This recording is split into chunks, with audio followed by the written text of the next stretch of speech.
ये एक ऐसा केस है जिसकी इन्वेस्टिगेशन 2008 से चल रही है, मगर टिल नाउ 2025 अभी तक ये केस सॉल्व नहीं हुआ है। और इसके अलावा इस केस को कभी पुलिस के हैंडओवर, तो कभी सीबीआई, तो कभी सीबीआई की यूनिक टीम, बट स्टिल ये केस अभी अनसॉल्व का अनसॉल्व भी है। ना ही इस केस में हर बार किसी को मुजरिम ठहराया है, ना ही किसी के लिए कोई ठोस सबूत मिल पाए हैं। इस केस की 3 बार गहराई से इन्वेस्टिगेशन की गई है और हर बार एक नई कहानी सामने आई है। तो इस केस में होता यह है कि उत्तर प्रदेश के नोएडा में रहने वाली एक सीधी सादी सी बच्ची आरुषि तलवार, जो कि अपने समर हॉलीडे शुरू होने वाले दिन ही मर्डर कर दी जाती है और हमेशा के लिए एक ट्रेजिक स्टोरी बन जाती है। आरुषि की फैमिली में उसके पापा राजेश तलवार, उसकी मदर नुपुर तलवार, सिर्फ 2 ही लोग होते हैं। उनके घर में पूरी तलवार फैमिली के अलावा उनका नौकर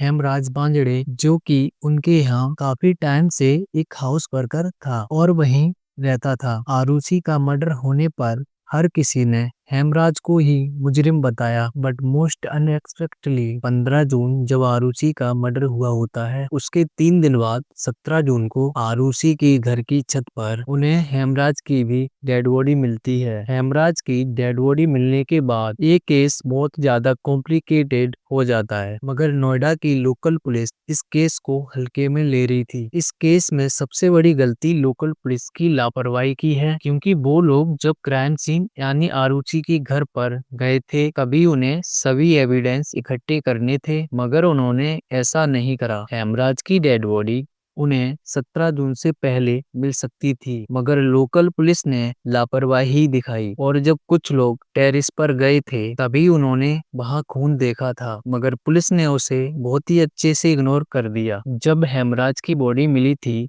तभी भी वहां से कोई भी एविडेंस नहीं लिया। टेरिस पर और वहां के आसपास के एरिया पर खून के हाथों के निशान और शू प्रिंट भी थे, जिससे वो सॉलिड प्रूफ बना सकते थे, मगर उन्होंने उस पर भी इतना ध्यान नहीं दिया था। अब आते हैं उन 3 कहानियों पर जो इस केस को इन्वेस्टिगेशन करने के बाद बनाई गई हैं। सबसे पहले इस केस का जो कंक्लूजन आया था वो लोकल पुलिस के इन्वेस्टिगेशन के थ्रू था, जिसको लीड करने वाले थे गुरु दर्शन, जिन्होंने ये कंक्लूजन सबको बताया था, जिसमें उनका कहना था कि आरुषि के फादर यानी राजेश तलवार ने ही अपनी बेटी का मर्डर किया है। उस मर्डर की वजह ये होती है, आरुषि को अपने पापा यानी राजेश के अफेयर के बारे में पता था। उनके हिसाब से आरुषि इस बात को किसी के साथ शेयर करना चाहती थी और ये बात हेमराज के साथ शेयर करी गई, ऐसा पुलिस का मानना था। ये पूरी तरह से एक बेवकूफ वाली बात है, क्योंकि ना एक बच्ची ना एक सिंसियर सिटीजन जो कि अपनी मर्यादा जानते हैं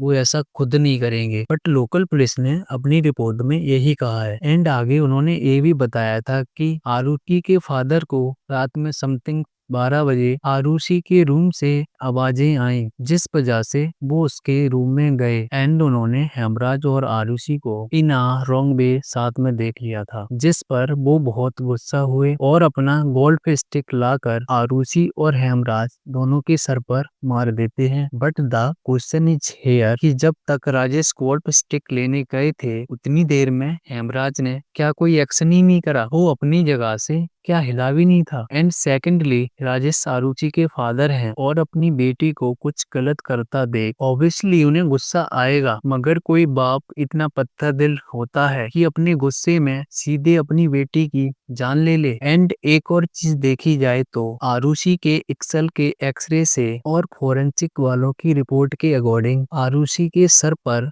काफी बार किया गया था, बट इफ राजेश ने गोल्फ स्टिक से मारा तो स्टिक के बार से तो बहुत डीप चोट लगती है, then how is it possible कि राजेश ने गोल्फ स्टिक से मारा? इस सब के बेसिस पर राजेश को जेल तो हो गई, बट उन्हें 10 जुलाई को बेल भी मिल जाती है, क्योंकि ये केस अब सीबीआई की 25 मेंबर की टीम को हैंडओवर कर दिया गया था, जिसको लीड किया था अरुण कुमार ने। तो अब इस केस में हुआ क्या? आरुषि का मर्डर होने के बाद सबसे पहले शक आरुषि के नौकर यानी हेमराज पर जाता है और जाहिर सी बात है जाता भी क्यों नहीं। इधर आरुषि का कत्ल होता है, उधर हेमराज गायब। जब सबका शक सिर्फ हेमराज पर ही जा रहा था कि तभी हेमराज की भी डेड बॉडी छत पर मिलती है। अब सब शॉक्ड रह जाते हैं। जिसको लोग कातिल समझ रहे थे वो भी मृत अवस्था में मिलता है। अब तक सिर्फ एक कत्ल था, अब दो दो हो गए। अब पुलिस का शक बाहर वाले पर जाता है, लेकिन ट्विस्ट इस केस में तब आता है जब पुलिस को ये पता चलता है कि घर की कुंडी